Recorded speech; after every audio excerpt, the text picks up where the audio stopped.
ദൈവ തിരുനാമത്തിന് മഹത്വമുണ്ടാകട്ടെ. കർത്താവായ യേശു ക്രിസ്തുവിൻ്റെ നിസ്തുലമായ നാമത്തിൽ നിങ്ങൾക്ക് ഓരോരുത്തർക്കും എൻ്റെ എളിയ സ്നേഹവന്ദനം. നാം ചിന്തിച്ചു വന്നത്, പഠിച്ചു വന്നത് അസാധ്യമായ കാര്യങ്ങളെ സാധ്യമാക്കി തരുന്ന ദൈവത്തെക്കുറിച്ചാണ്. ദൈവത്തിന് ഒരു കാര്യവും അസാധ്യമല്ലല്ലോ. സ്തോത്രം. യുഗങ്ങൾ മാറിയാലും മാറാത്തൊരു ദൈവമുണ്ട്. കാലങ്ങൾ മാറിയാലും മാറാത്തൊരു ദൈവമുണ്ട്. രാജ്യങ്ങൾ മാറും, ഭരണതന്ത്രജ്ഞന്മാരും രാജാക്കന്മാർ മാറും, ഭരണം മാറും, പക്ഷേ മാറാത്തവൻ ഒരുവൻ മാത്രം, യേശുക്രിസ്തു. മാറിടും അനുജരെല്ലാം മറന്നിടും സ്നേഹിതരും, മാറ്റമില്ലാത്തവൻ എൻ മനുവേൽ, മഹിമയിൽ വാഴുന്നു ഇന്നും എനിക്കായി. അതേ, ഈ മാറ്റമില്ലാത്ത ക്രിസ്തു നമുക്ക് വേണ്ടി ഇന്നും ജീവിക്കുന്നു, നമുക്ക് വേണ്ടി മഹിമയിൽ വാഴുന്നു, നമുക്ക് വേണ്ടി പിതാവാം ദൈവത്തിൻ്റെ സന്നിധിയിൽ തൻ്റെ തിരുരക്തം കാണിച്ചുകൊണ്ട്, നമുക്ക് വേണ്ടി മധ്യസ്ഥത വഹിച്ചുകൊണ്ട് ഏകമധ്യസ്ഥനായ ക്രിസ്തു ജീവിക്കുന്നു. സ്തോത്രം. യേശു ക്രിസ്തുവിന് അസാധ്യമായതൊന്നുമില്ല. ഏലിയാവിൽ നിന്നും ആത്മാവിൻ്റെ ഇരട്ടിപ്പങ്ക് പ്രാപിച്ച് ശക്തമായ ശുശ്രൂഷ ചെയ്തുകൊണ്ട് മുന്നോട്ട് പോകുന്ന കാലം നാം എപ്പോഴോ ചിന്തിച്ചു. വിധവയായ ഭർത്താവ് മരിച്ചത്, 2 കുട്ടികൾ മാത്രമുള്ള ഒരു പാവം സ്ത്രീ കടം വന്നപ്പോൾ കടക്കാരൻ കുഞ്ഞുങ്ങളെ പിടിച്ചുകൊണ്ടുപോകാൻ പോയപ്പോൾ അവൾ പ്രവാചകൻ്റെ അടുത്ത് ചെന്നു. പ്രവാചകൻ അവൾക്ക് വേണ്ടി പ്രാർത്ഥിക്കുകയും ദൈവത്തിൽ നിന്ന് കിട്ടിയതായ അരുളപ്പാടനുസരിച്ച് ഒരു വഴി പറഞ്ഞു കൊടുക്കുകയും എണ്ണ വിറ്റ് ഉപജീവനം കഴിക്കുവാനും എണ്ണ വിറ്റ് കടം വീട്ടുവാനും ദൈവത്തിൻ്റെ ആലോചന കിട്ടുകയും അവളുടെ ജീവിതത്തിൽ അസാധ്യമായിരുന്ന കടബാധ്യത കർത്താവ് മാറ്റിക്കൊടുത്തത് നാം ചിന്തിച്ചതാണ്. എന്നാൽ ആ അത്ഭുതം കൊണ്ട് മാത്രം ദൈവം നിർത്തിയില്ല. ഏലീശയിലൂടെ വലിയ വലിയ അത്ഭുതങ്ങൾ ദൈവം ചെയ്തു. ഏലിയാവ് ചെയ്തതിൻ്റെ ഇരട്ടി അത്ഭുതം ഏലീശയെ കൊണ്ട് ദൈവം ചെയ്യിച്ചു. ഇവിടെ നാം കാണുന്നത് ശൂനേംകാരി എന്ന ആ സ്ത്രീ, അവളുടെ പേര് പറയുന്നില്ല, ആ ദേശത്തിൻ്റെ പേരാണ് ശൂനേംകാരിത്തി. ആ സ്ത്രീയുടെ മകൻ മരിച്ചു. പ്രാർത്ഥിച്ചു കിട്ടിയ ഒരു മകനാണ്. ഏലീശ ആ സ്ത്രീയുടെയും തൻ്റെ ഭർത്താവിൻ്റെയും വീടിൻ്റെ അരികിലൂടെ കൂടെ കടന്നു പോകും. ആ സ്ത്രീ ദൈവപുരുഷനെക്കുറിച്ച് തൻ്റെ ഭർത്താവിനോട് പറഞ്ഞു, നമ്മുടെ വഴിയായി കൂടെ കടന്നു പോകുന്ന ഇയാൾ വിശുദ്ധനായ ഒരു ദൈവപുരുഷനെന്ന് ഞാൻ കാണുന്നു. സ്തോത്രം. അങ്ങനെ ആ കുടുംബത്തിന് പ്രവാചകനുമായ ഒരു അടുപ്പം കിട്ടി. അതേപോലെ സത്യത്തിലും ആത്മാവിലും ദൈവത്തെ ആരാധിക്കുകയും ദൈവത്തിൻ്റെ വചനം പ്രഘോഷിക്കുകയും വേറെ വെസ്റ്റഡ് ഇൻട്രസ്റ്റ് ഇല്ലാതെ ജീവനുള്ള ക്രിസ്തുവിൻ്റെ മഹത്വം വെളിപ്പെടുക, അനേകർ കർത്താവിനെ കണ്ടെത്തുക, ദൈവത്തിൻ്റെ വേല ശ്രേഷ്ഠമായി നടക്കുക എന്ന ലക്ഷ്യത്തോടെ മുന്നോട്ട് പോകുന്ന അനേക ദൈവദാസന്മാരുണ്ട്. അവരുമായിട്ടുള്ളൊരു സ്നേഹബന്ധം നല്ലതാണ്. ഈ കുടുംബത്തിലൊരു കുഞ്ഞുണ്ടായിരുന്നില്ല. പ്രവാചകൻ പ്രാർത്ഥിച്ചു, അവർക്കൊരു കുഞ്ഞുണ്ടായി. പക്ഷേ കിട്ടിയതായ നന്മ പെട്ടെന്നാണ് നഷ്ടപ്പെട്ടത്. ആ കുഞ്ഞ് മരണപ്പെട്ട കുഞ്ഞിനെ കിടക്കയിൽ കിടത്തിയിട്ട് ആ സ്ത്രീ പ്രവാചകൻ്റെ അടുക്കിലേക്ക് ഓടി. പ്രവാചകൻ തൻ്റെ ശിഷ്യനെ ആദ്യം അയച്ചു. പക്ഷേ പ്രവാചകൻ്റെ ശിഷ്യൻ പ്രാർത്ഥിച്ചിട്ടോ പ്രവാചകൻ്റെ വടി വെച്ചിട്ടോ ആ കുഞ്ഞ് ജീവിച്ചില്ല. പ്രവാചകൻ തന്നെ നേരിട്ട് വന്നു. ഇതാണ് സംഭവത്തിൻ്റെ പശ്ചാത്തലം. നമുക്ക് വായിക്കാം. രാജാക്കന്മാർ 2-ാമത്തെ പുസ്തകം 4-ാം അധ്യായം 32-ാമത്തെ വാക്യം. ഏലീശ വീട്ടിൽ വന്നപ്പോൾ തൻ്റെ കട്ടിലിന്മേൽ ബാലൻ മരിച്ചു കിടക്കുന്നത് കണ്ടു. താനും ബാലനും മാത്രം അകത്തുണ്ടായിരിക്കെ അവൻ വാതിലടച്ച യഹോവയോട് പ്രാർത്ഥിച്ചു. പിന്നെ അവൻ കയറി ബാലൻ്റെ മേൽ കിടന്നു. തൻ്റെ വായ ബാലൻ്റെ മേലും തൻ്റെ കണ്ണ് അവൻ്റെ കണ്ണിന്മേലും തൻ്റെ ഉള്ളംകൈകൾ അവൻ്റെ ഉള്ളംകൈകളിന്മേലും വെച്ച് അവൻ്റെ മേൽ കവിണ്ണ് കിടന്നപ്പോൾ ബാലൻ്റെ ദേഹത്തിന് ചൂട് പിടിച്ചു. അവൻ ഇറങ്ങി മുറിയിൽ അങ്ങോട്ടും ഇങ്ങോട്ടും ഒന്ന് നടന്നിട്ട് പിന്നെയും കയറി അവൻ്റെ മേൽ കവിണ്ണ് കിടന്നു. അപ്പോൾ ബാലൻ 7 പ്രാവശ്യം തുമ്മി കണ്ണ് തുറന്നു. അവൻ ഗേഹസിയെ വിളിച്ചു, ശൂന്യംകാര്യത്തെ വിളിക്കുക എന്ന് കൽപ്പിച്ചു. അവൻ അവളെ വിളിച്ചു. അവൾ അവൻ്റെ അടുക്കൽ വന്നപ്പോൾ അവൻ, നിന്റെ മകനെ എടുത്തുകൊണ്ട് പോയിക്കൊള്ളുക എന്ന് പറഞ്ഞു. മരിച്ച മകനെ എടുത്തുകൊണ്ട് പോയിക്കൊള്ളുക. മരിച്ചവനായിട്ടല്ല, ജീവനുള്ളവനായിട്ട്. ഇതാണ് ജീവനുള്ള ദൈവം അസാധ്യമായ കാര്യം സാധിപ്പിച്ചു തരുന്നത്. മരണം പോലും മാറ്റാൻ, മരിച്ചതുപോലും ജീവിപ്പിക്കാൻ ജീവനുള്ള ദൈവത്തിന് കഴിയും. കർത്താവിന് സ്തോത്രം. മരണത്തോട് മല്ലടിച്ച് കഴിയുന്നവരാരെങ്കിലും ഉണ്ടോ? മരണഭയത്തിൽ കഴിയുന്നവരാരെങ്കിലും ഉണ്ടോ? നിങ്ങൾക്ക് മരണം മാറ്റി ജീവൻ തരാൻ യേശുവിന് കഴിയും. ഞാൻ പറയുന്നത് പുറമേയുള്ള ശരീരത്തിൻ്റെ മരണം മാത്രമല്ല, ആത്മാവിൻ്റെ മരണം. മരണം രണ്ട് വിധത്തിലുണ്ട്. ശരീരത്തിൻ്റെ മരണമുണ്ട്, ആത്മാവിൻ്റെ മരണമുണ്ട്. ശരീരത്തിൻ്റെ മരണം നമുക്ക് പ്രായമാകുമ്പോഴോ ഏതെങ്കിലും രോഗങ്ങൾ വന്നോ ആക്സിഡൻറ്റ് വന്നോ അങ്ങനെയെല്ലാം കടന്നു പോകുന്ന ഈ ഭൂമിയിൽ നിന്ന് മാറ്റപ്പെടുന്നതാണ് ശരീരത്തിൻ്റെ മരണം. എന്നാൽ ഇവിടെ ശരീരത്തിൽ ജീവിച്ചിരിക്കുമ്പോൾ തന്നെ ശരീരത്തിൽ ജീവനുണ്ട്, ആത്മാവിൽ മരണം സംഭവിക്കുന്ന ഒരു കാര്യമുണ്ട്, അതാണ് ആത്മീയ മരണം. എങ്ങനെയാണ് ആത്മീയ മരണം സംഭവിക്കുന്നത്? പാപത്തിൻ്റെ ശമ്പളം മരണമത്രേ. പാപം ചെയ്യുന്ന ദേഹി മരിക്കും. സ്തോത്രം. പാപം മുഴുത്തിട്ട് മരണത്തെ പ്രസവിക്കുന്നു. കർത്താവിന് സ്തോത്രം. ഇതെല്ലാം ദൈവവചനമാണ്. പാപത്തിൻ്റെ ശമ്പളമാണ് മരണം. ഇവിടെ അതല്ല, ആക്ഷരികമായി ശാരീരികമായി ഒരു മരണം സംഭവിച്ചു ആ കുട്ടിക്ക്. എന്ത് ചെയ്യാം? മറ്റൊരു മാർഗവുമില്ല. ഇവിടെ നാം കാണുന്നത് അവൻ വാതിലടച്ച് യഹോവയോട് പ്രാർത്ഥിച്ചു. പ്രിയപ്പെട്ടവരെ, മരണം അതൊരു പ്രശ്നമാണ്. നിങ്ങളുടെ ജീവിതത്തിൽ മരണമല്ല വേറെ ഏതെങ്കിലും പ്രശ്നമുണ്ടോ? ആ പ്രശ്നങ്ങൾ യേശുവിൻ്റെ സന്നിധിയിൽ വെച്ച് നാം പ്രാർത്ഥിക്കണം. ആ മരിച്ച ബാലനും താനും അകത്തുണ്ടായിരിക്കെ അവൻ വാതിലടച്ച് യഹോവയോട് പ്രാർത്ഥിച്ചു. നമ്മുടെ പ്രശ്നങ്ങളുമായി ദൈവസന്നിധിയിലേക്ക് കടന്നു ചെല്ലുക. അസാധ്യമായ കാര്യങ്ങളുമായി യേശുവിൻ്റെ സന്നിധിയിലേക്ക് കടന്നു ചെല്ലുക. പ്രാർത്ഥനയ്ക്ക് മറുപടി കിട്ടാത്ത വിഷയവുമായി യേശുവിൻ്റെ സന്നിധിയിലേക്ക് കടന്നു ചെല്ലുക.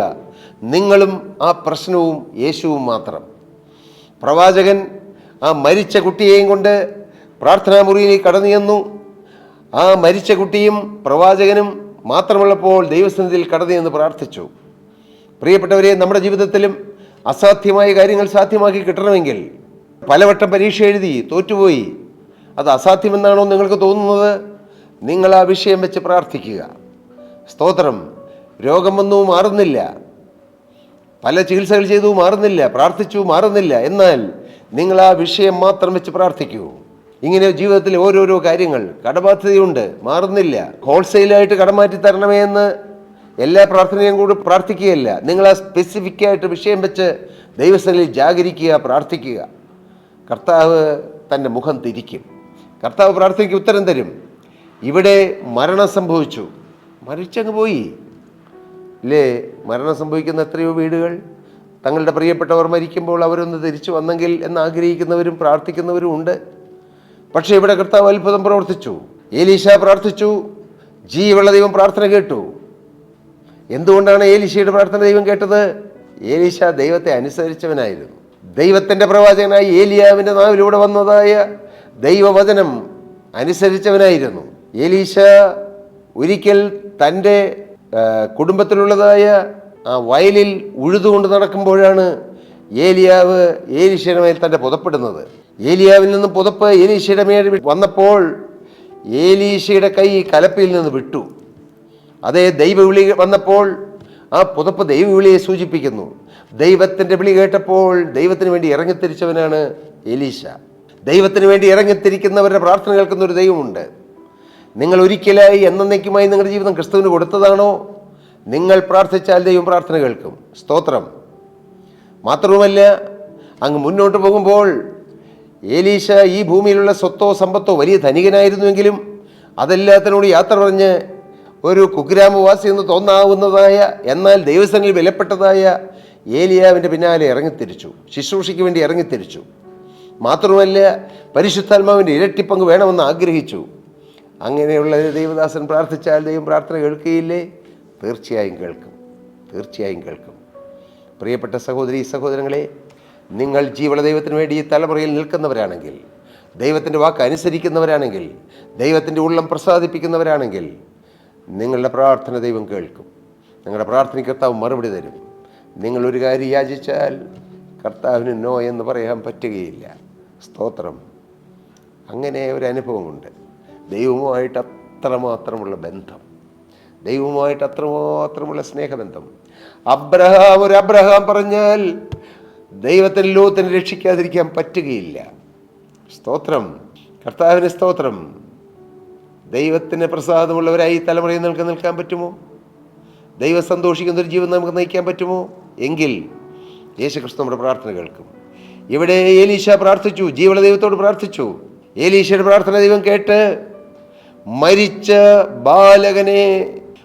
ബാലകനെ ദൈവം ജീവിപ്പിച്ചു. നഷ്ടപ്പെട്ടു പോയ ജീവൻ അവനിലേക്ക് മടങ്ങി വന്നു.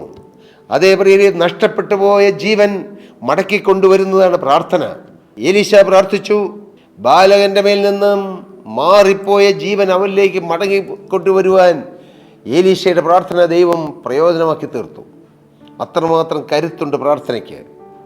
ദൈവസന്നിധിയിൽ ദൈവം പ്രസാദിക്കുന്ന ഒരു ജീവിതം നാം നയിച്ച്, ദൈവം പ്രസാദിക്കുന്ന ജീവിതം നയിച്ചുകൊണ്ട് നാം പ്രാർത്ഥിച്ചാൽ, ദൈവത്തെ സന്തോഷിപ്പിച്ചുകൊണ്ട് നാം പ്രാർത്ഥിച്ചാൽ, സത്യമായും ദൈവം നമ്മുടെ പ്രാർത്ഥന കേൾക്കും. നമ്മുടെ പ്രാർത്ഥനയ്ക്ക് ഉത്തരം തരും. നമ്മുടെ പ്രാർത്ഥനയ്ക്ക് ഉത്തരം തരും. കർത്താവിന് സ്തോത്രം. ഇവിടെ അസാധ്യമായ ഒരു കാര്യമാണ്. മനുഷ്യബുദ്ധിക്ക് അസാധ്യമല്ലേ മരിച്ചുപോയ ഒരു കുട്ടി ഉയർത്തെഴുന്നേൽക്കുക? മരിച്ചുപോയ ഒരാളുടെ മേൽ ജീവൻ മടങ്ങി വരിക? എല്ലാം അസാധ്യമാണ്. എൻ്റെ പ്രിയരെ, ആ കാര്യം പോലും സാധ്യമാക്കാൻ ദൈവത്തിന് കഴിയും. നിങ്ങളുടെ ജീവിതത്തിൽ എത്രമാത്രം അസാധ്യമായ കാര്യമാണെങ്കിലും ഈവൻ മരണം പോലും മാറ്റാൻ ദൈവത്തിന് കഴിയും. മരിച്ച ആളുടെ മേൽ ജീവൻ പകരാൻ ദൈവത്തിന് കഴിയും. ഞാൻ വായിച്ചിട്ടുണ്ട്, UK മറ്റോ ഉള്ള ഒരു ദൈവദാസൻ, ഇംഗ്ലണ്ടിൽ പ്രവർത്തിക്കുന്ന ഒരു ദൈവദാസൻ, ശക്തമായി പ്രാർത്ഥിക്കുന്ന ഒരു ദൈവദാസൻ, അദ്ദേഹം പ്രാർത്ഥിച്ചപ്പോൾ അനേകം മരിച്ചുപോയ ആളുകൾ ഉയർത്തെഴുന്നേറ്റുവെന്ന്. ലോകമത് ഭോഷ്കെന്ന് പറയും, ലോകത്തുള്ള മനുഷ്യരത് കളിയായി കാണും. പക്ഷെ ഞാൻ വിശ്വസിക്കുന്നു അങ്ങനെ സംഭവിക്കുമെന്ന്. കാരണം ഏലീശ അങ്ങനെ ചെയ്തുവെങ്കിൽ, കർത്താവായ യേശുക്രിസ്തു അങ്ങനെ ചെയ്തുവെങ്കിൽ, ഇന്ന് ദൈവമക്കൾക്ക് അത് ചെയ്യാൻ കഴിയും. കാരണം കർത്താവ് പറഞ്ഞു, ഞാൻ ചെയ്തതിലും വലിയ അത്ഭുതം നിങ്ങൾ ചെയ്യുമെന്ന്. പരിശുദ്ധാത്മാവ് വരുമ്പോൾ, ഞാൻ ചെയ്തതിലും വലിയ അടയാളം, അത്ഭുതങ്ങൾ, വീര്യപ്രവർത്തികൾ പരിശുദ്ധാത്മാവ് ചെയ്യുമെന്ന്. സാധ്യമാണ് പ്രിയരെ. നമുക്കും ദൈവകരങ്ങളിൽ നമ്മെ തന്നെ സമർപ്പിച്ചുകൊണ്ട് ഈ തലമുറയിൽ ദൈവത്തിന് വേണ്ടി അത്ഭുതം പ്രവർത്തിക്കുന്നവരായി, ദൈവത്തിന് വേണ്ടി വീര്യം പ്രവർത്തിക്കുന്നവരായി, ദൈവത്തിന് വേണ്ടി മിറക്കൾ ചെയ്യുന്നവരായി, അത് മുഖാന്തരം അനേകർ ക്രിസ്തുവിലേക്ക് അടുക്കുന്ന ആ ഭാഗ്യകരമായ അനുഭവത്തിലേക്ക് വരുവാൻ തക്കവണ്ണം നമുക്കും ദൈവസന്നിധിയിൽ നിൽക്കാം, വിശ്വസ്തരായി നിൽക്കാം, പ്രാർത്ഥനാ വീരന്മാരായി നിൽക്കാം, ദൈവത്തെ അനുസരിക്കുന്നവരായി നിൽക്കാം, ആത്മാവിൻ്റെ നിറവ് പ്രാപിച്ചുകൊണ്ട് നിൽക്കാം, പരിശുദ്ധാത്മാവിൻ്റെ ഇരട്ടി പങ്ക് പ്രാപിച്ചുകൊണ്ട് നമുക്കും ദൈവസന്നിധിയിൽ നിൽക്കാം. അങ്ങനെയെങ്കിൽ നമ്മിലൂടെ അസാധ്യമായ കാര്യങ്ങൾ ദൈവം സാധിപ്പിക്കും. അതിനിടയാകട്ടെ. ദൈവം നിങ്ങളെ അനുഗ്രഹിക്കട്ടെ. ദൈവം അതിനു വേണ്ടി നിങ്ങളെ ഒരുക്കട്ടെ. ദൈവനാമം മഹത്വപ്പെടട്ടെ. പ്രിയ സഹോദരി സഹോദരങ്ങളെ, നിങ്ങൾക്ക് ഏതെങ്കിലും പ്രാർത്ഥനാ വിഷയങ്ങളുണ്ടോ? ഞങ്ങളെ അറിയിച്ചാൽ ഞങ്ങൾ നിങ്ങൾക്ക് വേണ്ടി പ്രാർത്ഥിക്കാം. ഞങ്ങളുടെ പ്രയർ വാരിയേഴ്സ് ടീം എല്ലാ ദിവസവും രാവിലെ 4:30 എഴുന്നേറ്റ്, രാത്രിയിലെ 4 യാമത്തിൽ എഴുന്നേറ്റ്, ചുരുങ്ങിയത് 1 മണിക്കൂറെങ്കിലും ദേശത്തിൻ്റെ നാനാഭാഗങ്ങളിലിരുന്ന് അവർ പ്രാർത്ഥിക്കും. ആവശ്യക്കാർക്ക് വേണ്ടി പ്രാർത്ഥിക്കും. നിങ്ങൾക്ക് വേണ്ടി അവർ പ്രാർത്ഥിക്കും. കർത്താവിന് സ്തോത്രം. നിങ്ങളും പ്രാർത്ഥിക്കൂ. കർത്താവ് നമ്മുടെ പ്രാർത്ഥന കേൾക്കും, പ്രാർത്ഥനയ്ക്ക് ഉത്തരം തരും. കർത്താവ് നിങ്ങളെ നിറവടിയായി അനുഗ്രഹിക്കട്ടെ. ദൈവനാമം മഹത്വപ്പെടട്ടെ. സ്തോത്രം.